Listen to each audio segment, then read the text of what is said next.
لو انت فايب كودر فغالبا اكبر مشكله عندك هي انك انت مش عارف ايه. بس ما تقلقش، انا عندي ليك حل. ودي الحلقه الرابعه مما لا يسعى الفايب كودر جهله. من كام يوم كنت بتكلم مع فايب كودر، فمن ضمن الكلام اللي قاله لي ان هو لما بيكتب كود بالاي اي ساعات بيبقى الفورمات بايظ، الاندنتيشن بايظ، فبيطلب من الاي اي ان هو يعيد تظبيطه. قلت له انت ليه بتضيع توكنز في حاجه زي كده؟ ما تستخدم فورماتر او لينتر. هي ايه لينت زعلتك في حاجه؟ فرد عليا وقال لي هو في حاجه كده اصلا؟ ودي المشكله، انك مش عارف ان الحاجات دي موجوده اصلا. ومعلومه صغيره زي دي ممكن توفر عليك ساعات حرفيا من الشغل وتغير طريقه تعاملك تماما مع الاي اي. وعشان كده انا قررت اجمع كل المعلومات دي او معظمها يعني في جايد للفايب كودرز، رود ماب بسيطه وبحدثها باستمرار. عايز تعمل ويب ابلكيشن هرشح لك التكنولوجيز اللي تستخدمها.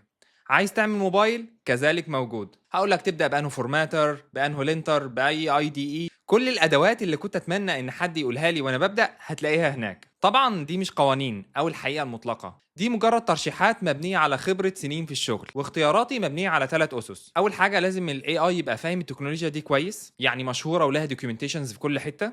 تاني حاجه تكون سهله للمبتدئين. تالت حاجة تكون مجانية على الأقل في البداية. بس لو لقيت تكنولوجي أو تول أنت بتشتغل بيها ومرتاح معاها كمل بيها، لكن لو تايه ومش عارف فدي هتبقى بداية ممتازة ليك. الجايد موجود مجانا على جيت هاب، ولينك الأكاونت في البايو بتاعي، أو ممكن تكتب 9K وهبعته لك برضه.